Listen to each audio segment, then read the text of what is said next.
So I'm Katie Greenleaf. Thanks for coming. I am a licensed professional clinical counselor.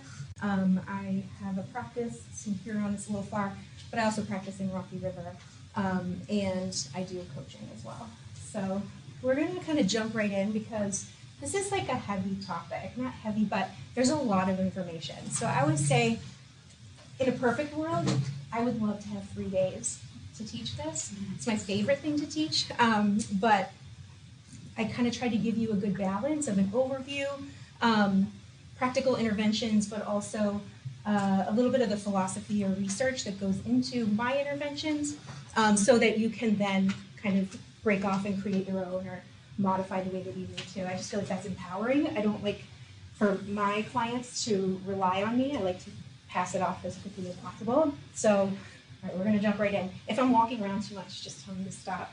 I'll try my best, but I do a lot of that. All right, so executive function. If you're here, I'm assuming that you know something about it, because this would be, I guess, a weird topic to just walk into. But we're going to kind of keep it simple because this can also be a boring slide. So the processes that we need to sustain problem solving, just think of, all right, we've got something to solve, we've got an endpoint. I need to self-manage to get there. And a lot of our kiddos just are really lagging in a lot of these self-management capacities, which is why you see some strange things from them. So kids with EF deficits will often appear less mature than their peers. And when I work with kids, I usually age them. Their chronological age is often really different from their executive function age. So I'll work with 12 or 13-year-olds who test at like a 4 to 5-year-old in terms of executive capacities. That's so important because a lot of, our intervention is telling kids what they should be able to do. So you're going to really have to move away from that and recognize, okay, so what kind of 4 to 5-year-old do? That's where I'm meeting this child. And there's actually, in the resources, there's a chronological versus executive function, like a tool that you can kind of go through and age your own child that you're trying to look into. Any neuropsychological diagnosis, ADHD, autism spectrum disorders, anxiety, depression, anything that we diagnose through our diagnostic manual will come with some type of EF deficit. It doesn't work the other way around. If you have EF deficits, that doesn't mean you're going to have a diagnosis. Okay, here's something that's so important. So when I talk about executive function, I don't differentiate these two things just because it's not helpful in conversation. But when you're looking at a specific child, you really need to understand that executive skills and executive functions are actually two different things. They work together, but you need to be able to discern what's actually going on when you're observing a child. So executive functions activate when a child understands when to do something. So if I'm aware of the conditions, I feel, oh, the conditions are right. I need to plan right now. That might look like, a child's going through school, first class math, they've got a worksheet for homework. They go to the second class science, and they've got some questions to answer. By the time they get to their third class, which might be like social studies, all of a sudden it's starting to feel heavy because now they got another worksheet to work on tonight for homework. If your child had really strong executive functioning, they would be like, this is starting to feel like a lot. I better get my planner out because I don't know if I can juggle all this. Let me see what I can do. And a lot of us adults aren't all that strong at that. We think we've got it. Kids usually think they've got it. So the skill is knowing how to do it. So once I get that planner out, I've got to be able to fill it out. I will say most of the kids that are not using planners that I work with absolutely know how to fill out a planner. They know when they sit in front of the planner, this is what I'm writing in here. But the function is not activating that wherewithal. So to intervene by saying, you got to write your planner. You didn't write your planner. I'm going to sign your planner. Your parents going to sign your planner. Teacher's going to sign your planner. And then I'm going to assume that you're going to do the work. It's just, the connection is faulty. That's not actually how it works. So understand what's going on. Make sure that they know the skill. And then move on to working on the function. And I'll show you different ways to do that here. So I'm also not going to, these slides are wordy because I wanted you to have a lot of this information. So I'm not going to, read the slides. That would be super boring. I'll just talk about them and then you have kind of the extra information. Okay. Oh, I forgot this.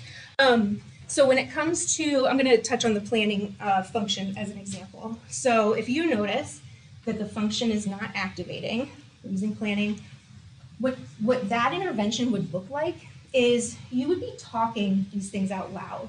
You're not directing to use the planner. You're saying, I want to serve as the thinking process for you. It seems like we've got a lot here. You started with getting this worksheet, then you've got those questions to answer. Now you've got something for science. I know you have basketball tonight too. I'm wondering if all this is going to fit. Let's get our planner out and look at this. So we want our children to be thinking that way, so we have to think out loud for them. That's huge. So you need to be doing that. That's going to help support the function.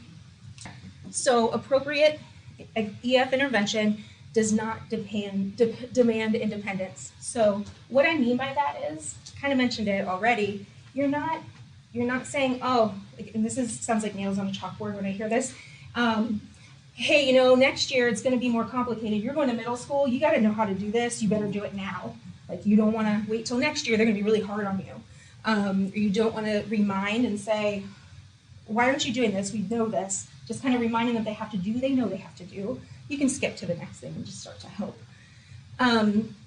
Your way of being with your child when you work on them or when you work on executive function with them, it may feel like coddling. A lot of times parents are like, geez, I can't believe I'm doing this for them.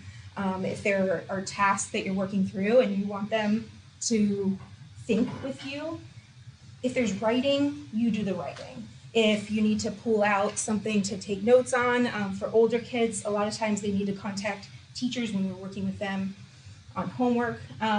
You just shoot an email real quick. Oh yeah, you know what, let's ask the teacher real quick while we're working on this. You type the email, stuff like that. I know some of your kiddos are younger, but I'm gonna include a lot of like school and home examples. Pitch in, hey, time to clean our room. If that activation is not happening, that function, you're gonna say, instead of go clean your room, you can go outside when you're done, you're gonna say, hey, you know what, let's go work on your room. And there's some other things that I'm gonna give you to help with that type of process, but that's the first step. Let's go together. Eventually, you'll see independence. You don't have to worry, you're not doing too much. You're actually serving as a bridge from can't to can. So, telling them is not a bridge. Working with them is a bridge. Okay, so I kind of tried to put in your questions because some of the answers, especially when we're talking about executive function, may not come in the form that you think they're going to come in. It may be that you wouldn't recognize that this particular slide is addressing your question. That's why if you asked one of these questions, then just kind of listen up, pay attention, and if you have follow-up questions, just note those and we'll talk about them. Okay, so here is why your child sometimes does things that don't make a lot of sense, at least some of our kids. That's why you're here. Okay, so you say, hey Sally, it's time to leave for school. Go upstairs, grab your shoes and your backpack, and meet me at the door. We're leaving. And what Sally does upstairs looks something like, I'm just gonna get out my slime and play with it real quick. And we've got 3 minutes. Awesome slime. Or you go up and they're like, oh, well, I'm looking for that baseball card that Uncle Tom got me for my birthday. I want to take it to school. Or, hey, I want to get out my bowling passes that you got me for Christmas last year because I want to go bowling this weekend. It's things where you're like, are you kidding me? We just ran this marathon this morning because you know how mornings feel. And you're like, oh, we got to get out the door and go play with slime, like always. So if you,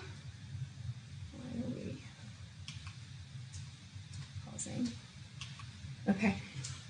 All right, if you only remember one thing from tonight, if you walk away and you're like, oh, that wasn't really for me, I think this could be really important. If you have kids, if you're exposed to kids, if you interact with kids, just remember this one. So if Sally had really strong executive functioning, this is a perfect world, this is how it would go when you give her this directive. And what's about to happen is I'm going to describe a type of processing. It's called mimetic ideational information processing. You don't need to know that, other than to know, okay, we've identified this as a thing, a processing that has to occur in order for independence to happen. So we as adults do this probably more often than our kiddos are doing. It works out a lot better for us a lot of the time. And you probably don't even notice that all day, every day, you're accessing this process, okay?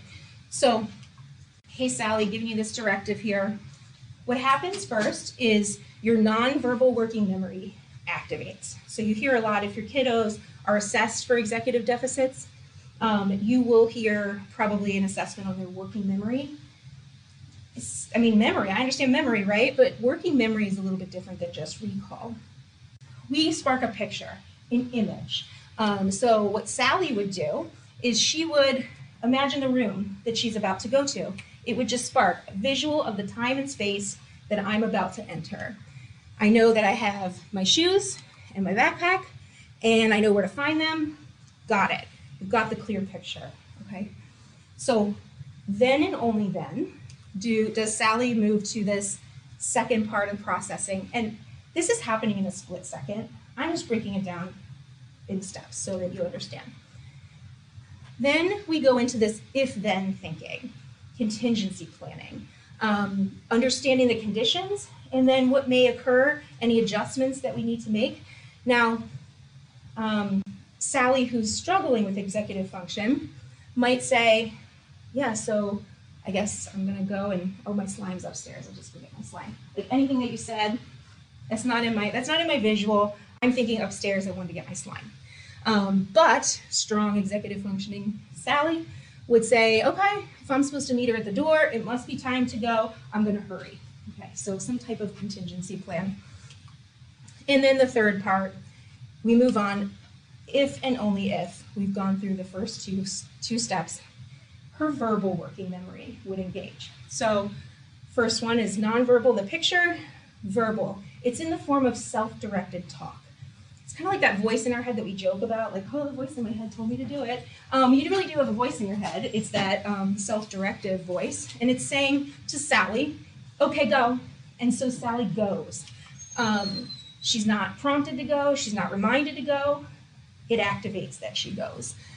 So she goes up, she finds her shoes, she sees her backpack, she gets to the space, and without anything, okay, she's supposed to move around there, but some of these animations got messed up in translation. So Sally moves around this space independently, successfully, comes downstairs with her shoes in her backpack, and she's at the door with you ready to go. And you're like, oh, Sally's amazing.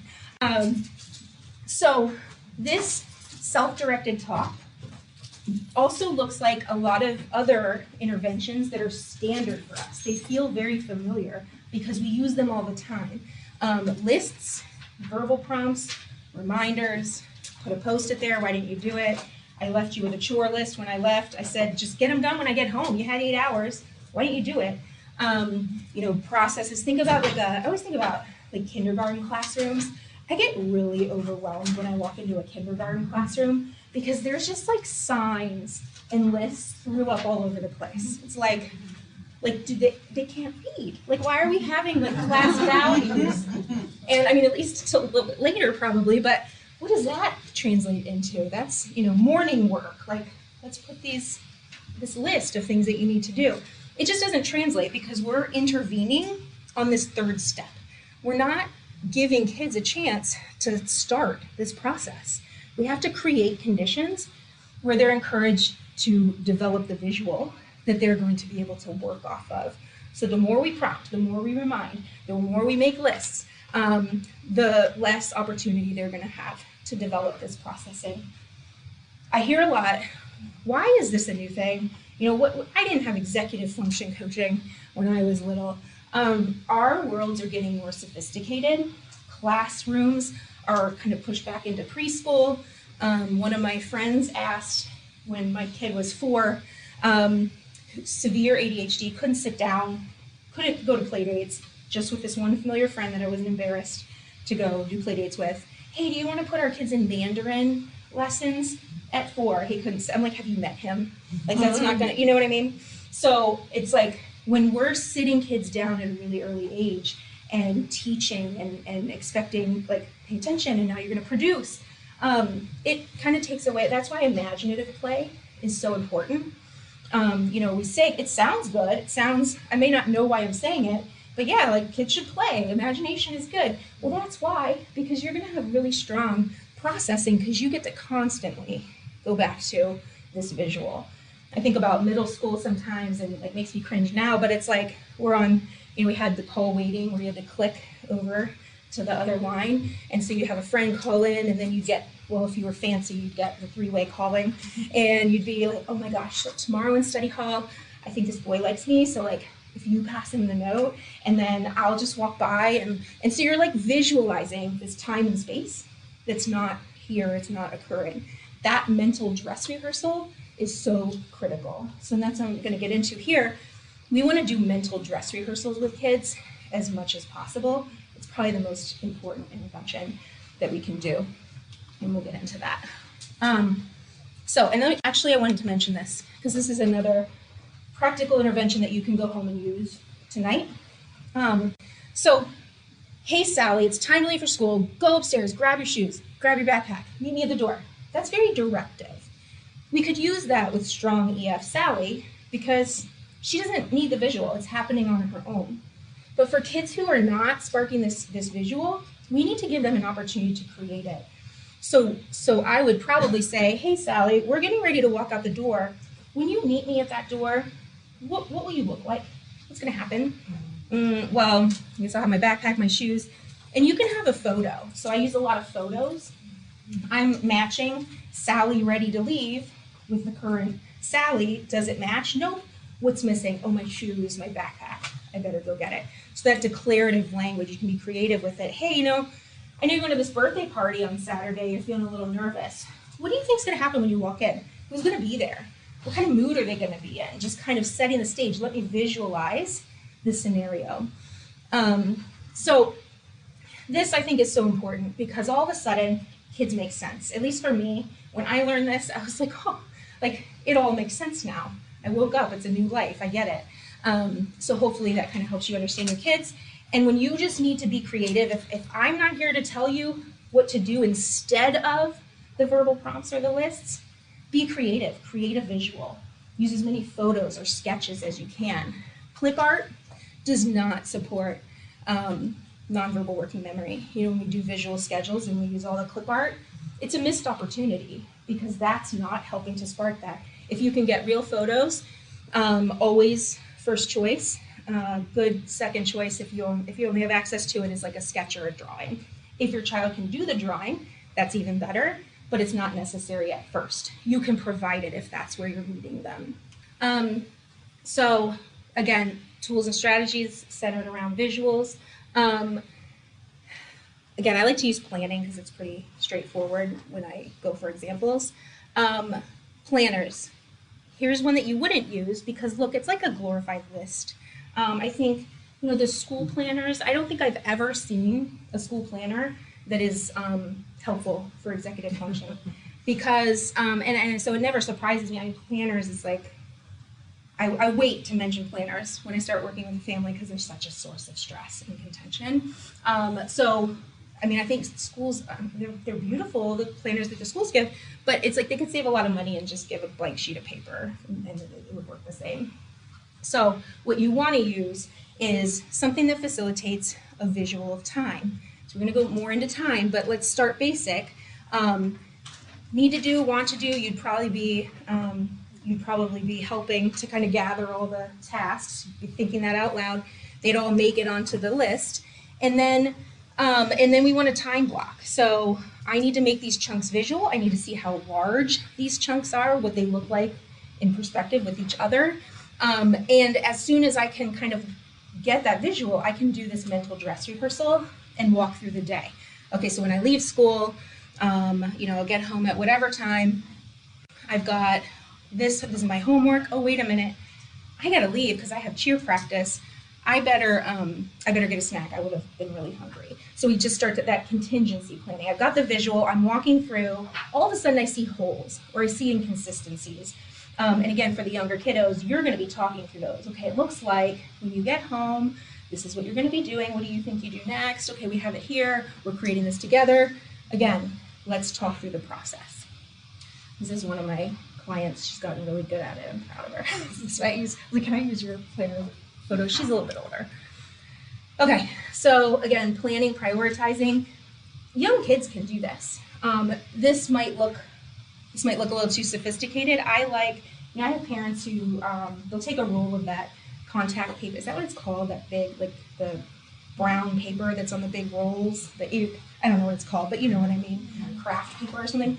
And just plaster it on the wall. They'll plaster it, but and then they'll create kind of a schedule there where maybe we have photos of the different things that I'm likely to be doing.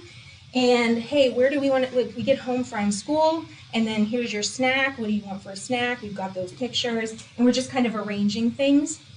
That's a good way to work with the younger kids on this scheduling. So again, this is just an example of kind of how this works out. Serves as a conversation point to add other interventions on top of this. Okay, so this is kind of a foundation, a base.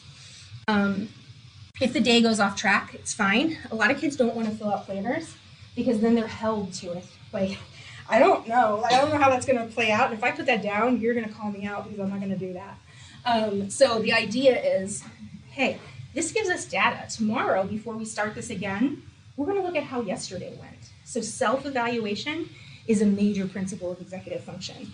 I don't ask kids a ton of things when I'm evaluating them. I want to hear what they have to say, but I know the stock that I take in it, because hallmark feature of executive deficit is that kids don't know how to self-evaluate. They don't know how they're doing. They aren't able to say, like, well, I've been like working a little bit better within the time that I have, but yeah, I think I've gotten better. It's just not there, understandably. So we use it and we say, what broke down? Where did it go wrong? Then we have a specific place to problem solve. So instead of, well, that didn't work, it's where did it break down? Why? What were the conditions? What should we do differently tomorrow? Kids are more engaged in problem solving when they recognize the problem. You just get better buy-in. So on that topic, internalizing time. So we talk about time management. When we talk about executive function, really what that comes from is internalizing time. We, as adults, have developed that to a large extent. And we'll talk about adults as well, because adults are a little bit different. But I just say in general, we adults are more developed in these capacities. So, your time internalization. So I'm putting this dinner in the oven. I know it has to cook for 30 minutes. I have a pretty good idea of like 3 chores I can do in that 30 minutes. I can kind of understand that before I test it. So I'm going to put the laundry away. I'm probably going to go down and get the mail. And then I'm going to make sure that table's set and whatever. It's that moment where, oh my gosh, I'm going to pick up my child. I just want to run in and get milk, but I really don't want to drag him in there because he's just going to complain. So I'm going to run in really quickly before I pick him up, and it just has to go well because otherwise I'm cutting it close. So you go in, you grab the milk, you get up to the checkout, and all of a sudden the person in front of you gets really chatty with the cashier. We need more people like that. That's fine, but not in this instance. It really doesn't work. So you're not looking at your watch probably until you get that feeling in your body, like, oof, I'm late. Like, it's too late. Now I'm in line. I'm committed. But and then you look and you're like, how late am I going to be? But you have that internalization to some degree. We can feel time. So we know, cool current research that I love, is that the way your eyes move around an analog clock helps your brain to start to internalize time. Mm-hmm. So, but I have high schoolers that don't know how to read clocks. I mean, I don't mean to laugh, but it's like, for those of us, I think everybody in this room can probably attest to the fact that we learned that pretty early growing up. But we don't have them. Some classrooms I go in to observe and I look around and there's no analog clock because they've got timers or they've got digital, or, we as adults check our phones all the time. So we've moved digital and we're moving further away from where we need to be. So that's one piece of this. And then also, there was an animation here. So what we do with the analog clock is we create a visual chunk of time. Some of my slides, I think I said, got messed up in translation. So we would say, let's say your kid is starting, has to read for 15 minutes every night. I don't want to read. I'm not doing it just to get distracted. Okay, you know what? Let's look at this. 15 minutes. What is that going to feel like? We would mark off a chunk of time that would kind of be, it's like a wedge of cheese. It's 15 minutes. I use a dry erase marker. I shade it in so that my eyes are moving around with a sweep of time. And then I say, okay, what's halfway through 15 minutes? All right, 7.5 minutes. I set a timer for the 7.5 minutes. So notice, I don't just go right for the timer. You got 15 minutes. When it goes off, you're done. That's so stressful for kids who can't internalize time. Like I'll go into preschool classrooms and it's like timer after timer. Okay, when the timer's up, and I'm getting anxious because I'm like, well, what's changed? Before, like, I set the timer and the timer's off. If these kids are not good at transitioning or managing their time, what's going to change? They still can't do it. So maybe it becomes habit. Maybe that helps them. But this is how you want to do long-term intervention. So they start. You say, okay, 15 minutes, halfway through, set the timer. I'll be right back. The timer goes off, and you say, all right, that's halfway through. Do you feel like you're halfway through? I guess this is like minutes, so you're halfway through the minutes. Let's say they have to read 10 pages. Are you 5 pages through? No, I'm like 1 page through. Oh, okay, so we didn't estimate right. Let's fix it. And then so we keep adjusting. So it's okay that the child's not performing in that chunk of time. Again, we're gathering data to use the next time. So repetition. Okay, planning. So think about like multi-step assignments, even like multi-step directions, routines. How do we usually present the requirements to kids? Again, lists. I see these packets coming home from school where you're going to do this project. And when I look at the packets, I just want to be like, I can't. So when I see middle schoolers who are like, for the last 3 weeks, it's been on their to-do list to work on the social studies project.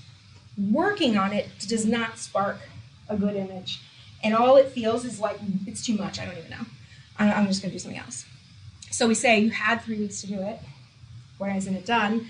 Well, because we had 3 weeks to do it. So we didn't intervene appropriately. We just said, okay, you got more time. Well, if I couldn't manage day 1, I'm not gonna be able to manage day 21. So we plan backwards. We start with a finished. What's this gonna look like when we're done? What's this finished product? You gotta get creative with that because sometimes it's hard to create a visual. Like I'll do papers with kids, like essays when they start to learn like the 1-page essay. Well, let's draw it. Kids will often just scribble on there. It's like, we need to actually visualize this paper. So we're gonna organize this and it's gonna look like a piece of paper as though it's real sitting in front of us. So in this example, you can't see this, it's fine, you'll see it on your slide, but basically what it is, it's a diorama assignment, which kids have no idea these days what dioramas are. I feel almost like guilty. I don't use this example in my sessions very much because they're like, what's that? Then I gotta show them a picture, which is fine, but it's like defeats the whole purpose. So anyway, this is a diorama project. And so before we even start, we go through the criteria and we make sure all of it's depicted. Okay, so you're reading a book. This is how many pages are in it. How long do we think that's gonna take? I'm gonna note that. I have to make this box. I have to label the lid like this. I have to write an essay there. And I have to note some page numbers. Okay, so this is more complicated than a lot of what our kids have to do. But I show you this because it's pretty straightforward. Use this at home. You know, what's your room gonna look like when it's clean? We can take a picture of that, the finished. This is your clean room. Okay, now we gotta match pictures. And we'll get to an example in a second. But after we do the visual, then we move to steps. Kids who are struggling with executive function want to move to steps so quickly. They have a really hard time pausing on that visual because that's how you know it's not sparking. Like, you know what I mean? Like you're giving it to them. It doesn't feel natural. They know, they just need to think, okay, what do I need to do? So have them pause on that. And then we go and we match the steps to the visual. And you can kind of see, like, I like to close the loop. So it's finished, and then, like, when I ask my kids to vacuum, it brings about like a little bit of a rage response in me, because I'm like, well, now I gotta put the vacuum away. Like, it's all over the place. I get so, that's one of my little pet peeves, is like, I should have just done it myself, because now I gotta clean that up, and that's really what I wanted to avoid. So it's, okay, so I vacuumed, this is kind of what it looks like, here's my vacuum track marks, and then I wrap the cord around the vacuum and I put it back in the closet. So that's closing the loop. I always make a note of what that looks like.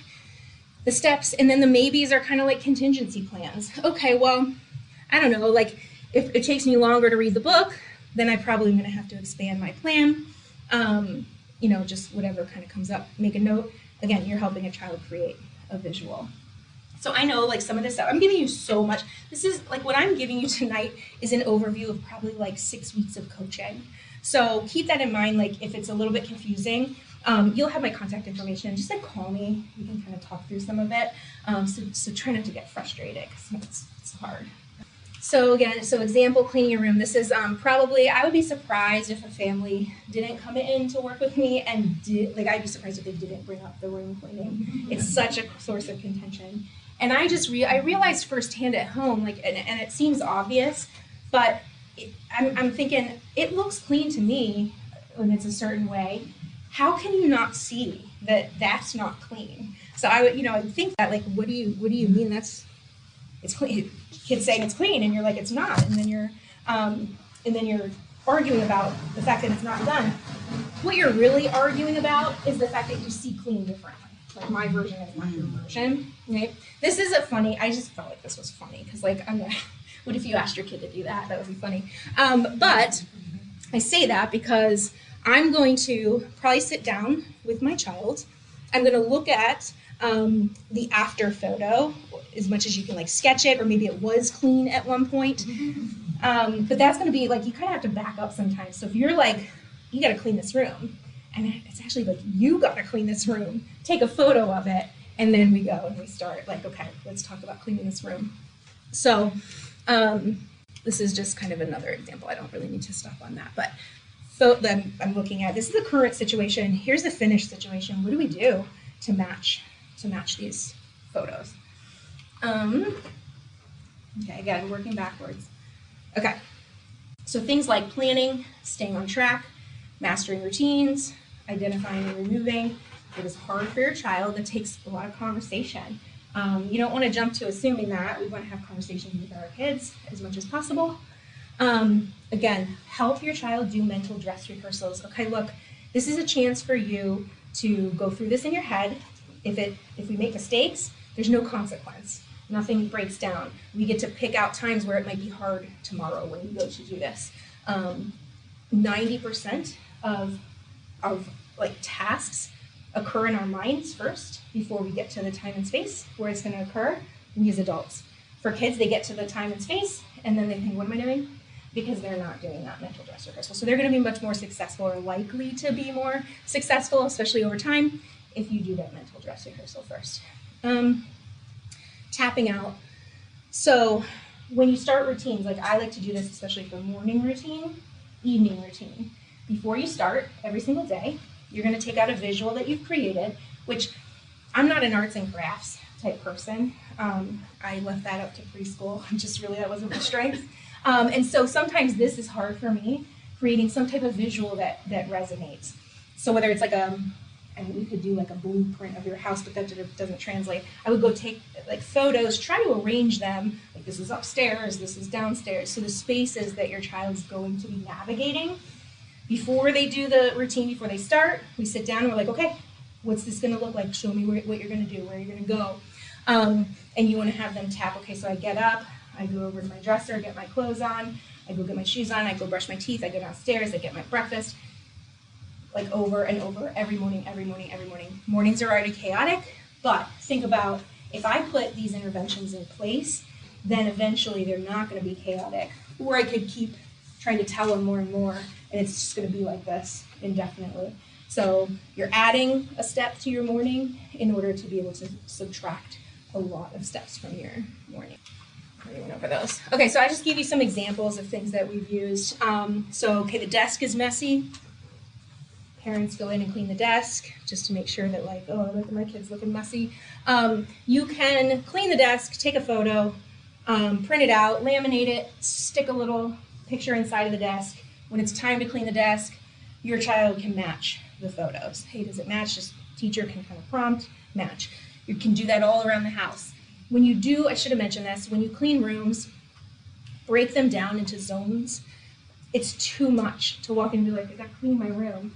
Okay, so maybe, I'm doing my visual schedule today, maybe you do the sleeping zone, which includes the bed and the nightstand. So, okay, how are we gonna match the picture? Have a picture in the zone, a picture next to the bed, where the bed's made, the nightstand's cleaned off. We're just gonna do the sleeping zone today, or we're gonna do the dressing zone. Be creative with that. Okay, so this is one that we do. I'm showing you a teacher one just because it's so effective and you have the visual, but you can do this a lot at home. Just think about your routines. So instead of this sign posted in the classroom, kids come in, hey guys, hang your coats up, hang your backpacks up. Hey, Johnny, did you turn your homework in? Hey, Sally, like, you got to get your morning work. You're sitting there doing nothing. So constantly prompting every day. It's exhausting.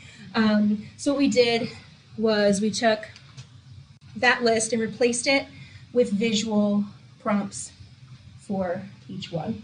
And so this is one that's not, like, I didn't take actual pictures, so I didn't really want kids to be in there. But so, hey, here's your menu. You walk into the classroom. Everybody gets a menu. Here you go. Menu looks like this. What's first? I'm matching the picture. What's second? Where do I go? Okay, cool. So all of a sudden kids are navigating their space and the teacher doesn't have to say each prompt to every single kid. So do this at home. Hey, like, whenever it's time to go up for bed, what does it look like for you to do each step? Follow it along until you get to 6, hand it in to me, and it looks like we're done. Now, it takes a while to get there. Like, I'm not saying just because you make this and hand it to your child, it's going to be like swimming. It's just not. You get that. Repetition, repetition, repetition. This is kind of what tapping out looks like. So I like to use, especially for younger kids, they love pointers.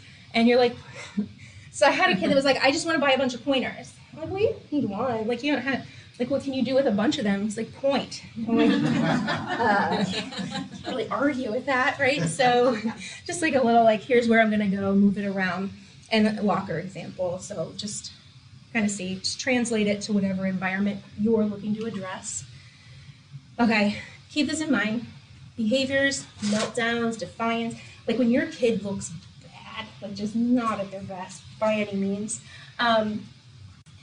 it's a red flag. You consider it a red flag. Oh, wait, so the demands of the environment, this expectation is too much. It's basically a kid is biting, but really what they're saying is, this is too much, I can't handle this. Like, what you're asking is too much. Okay, let's back up. Let's meet you where you're at. Let's figure out what skills are at play here, and we're going to intervene differently.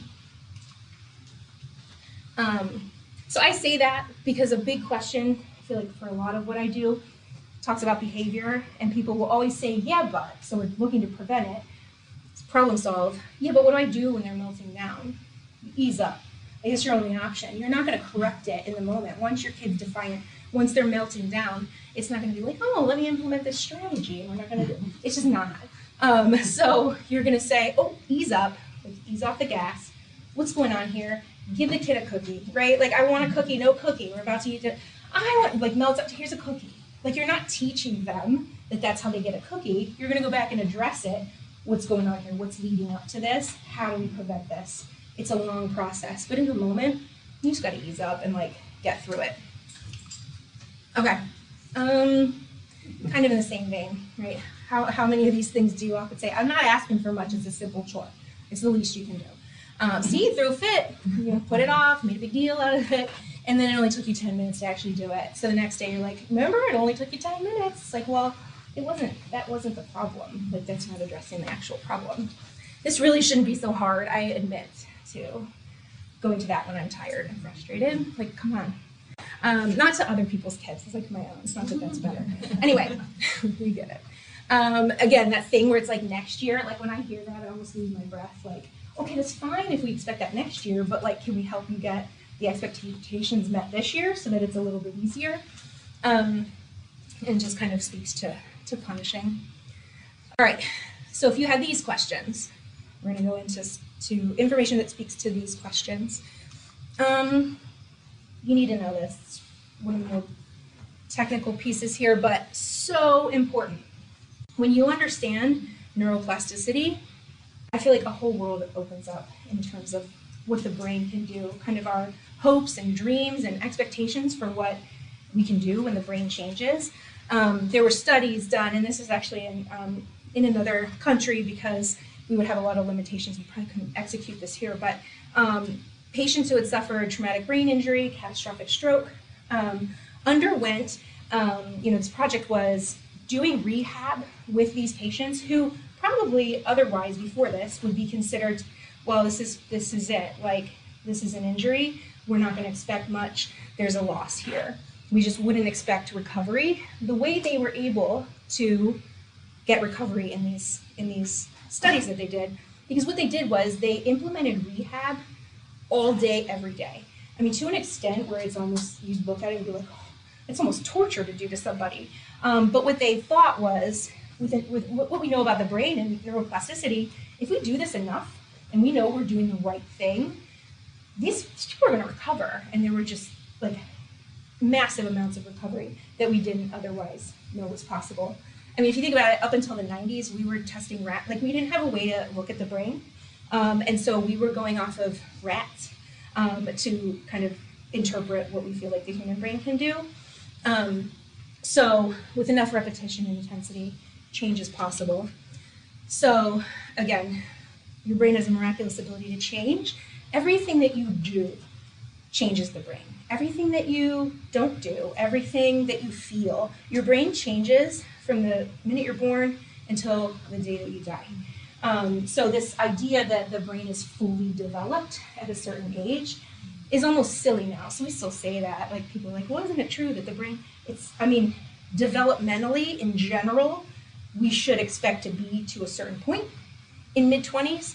But that doesn't mean that as we get further and further into adulthood, that trauma, stress, like chronic stress and anxiety as adults, which I think a lot of us experience at some point, changes the brain. So I may regress on a lot of these skills, things that I was really good at when I only had myself to manage.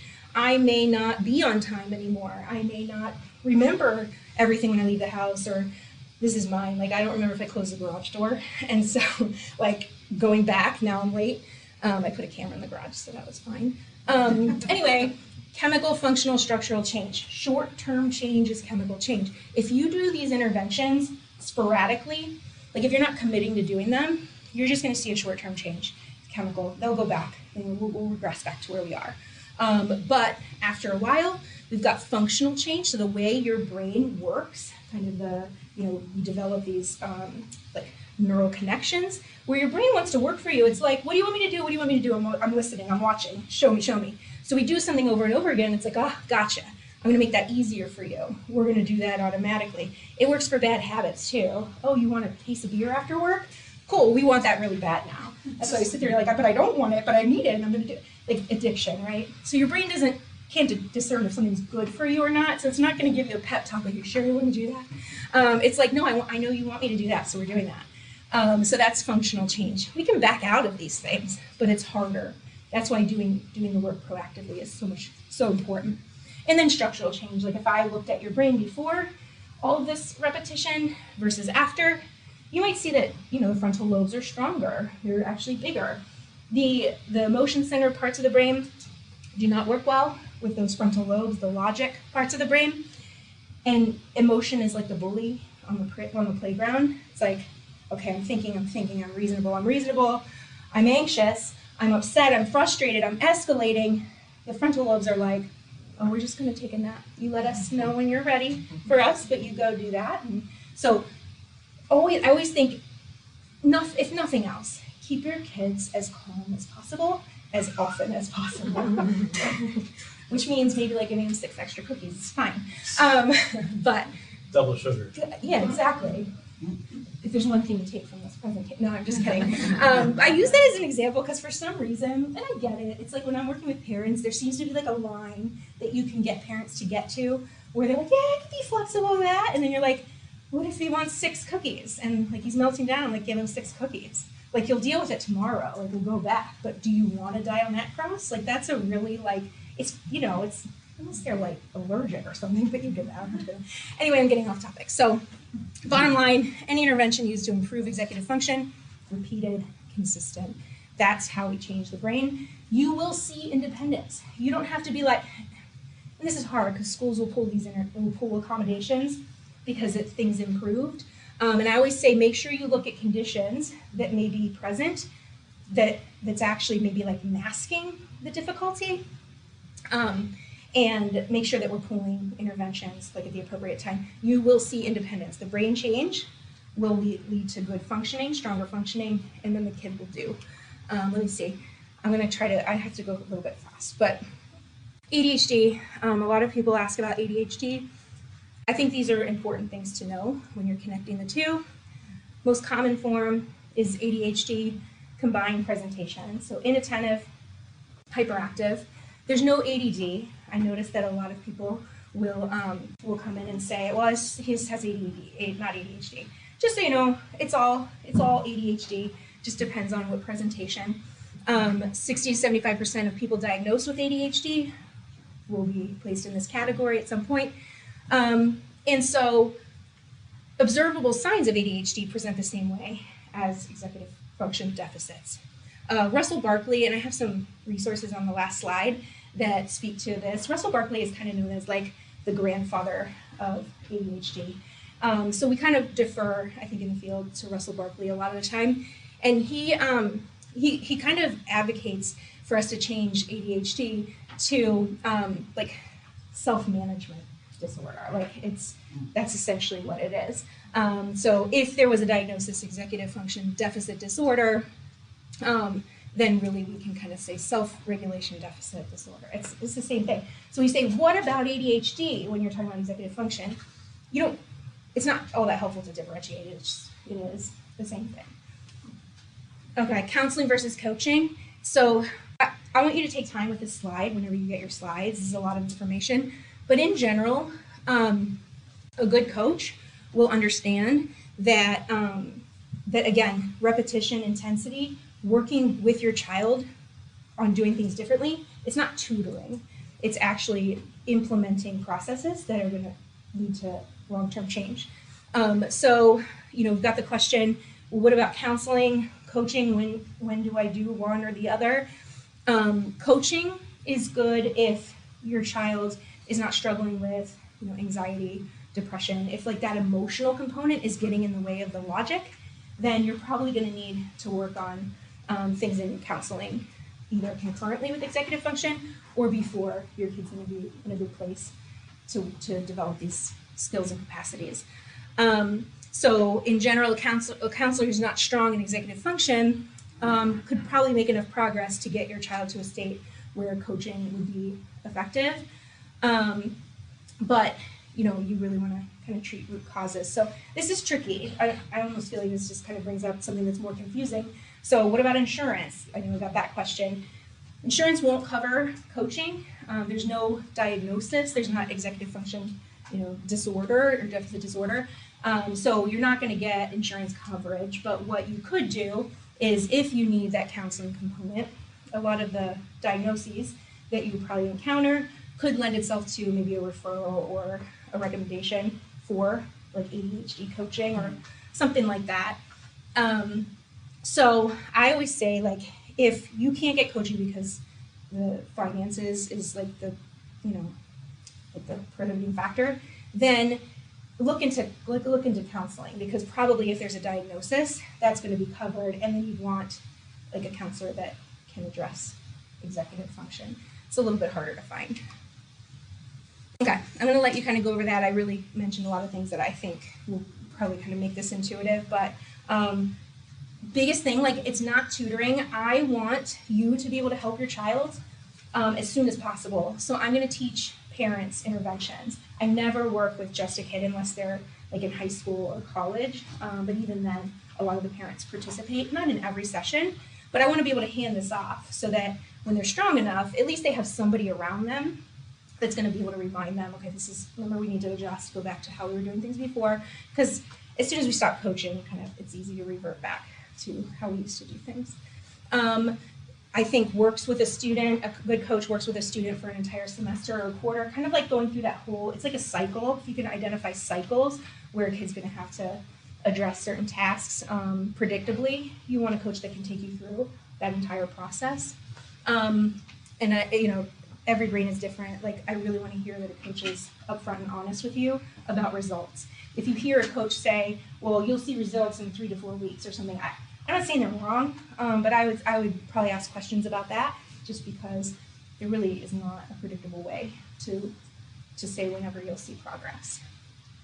And the resources. So that's a lot of stuff on the ADHD, because I think if your child is diagnosed with ADHD, we always want to, we're always looking into that. We want to learn as much as possible. So I get a lot of questions about ADHD, and I think there was some on the list here, so I'm going to refer you to that. There's the EF age versus chronological age calculator on there. And then if your child has anxiety, or if you have anxiety, I think that Jessica Minahan is a really amazing resource, because she understands anxiety and executive deficits really well. I think she may have some free trainings, but I know that she also does a lot of webinars regularly, so you can just Google her. Okay, that's it. I just threw a lot at you. So, thank you so much. Yeah, it was so great. It was really informative. Thank you so much.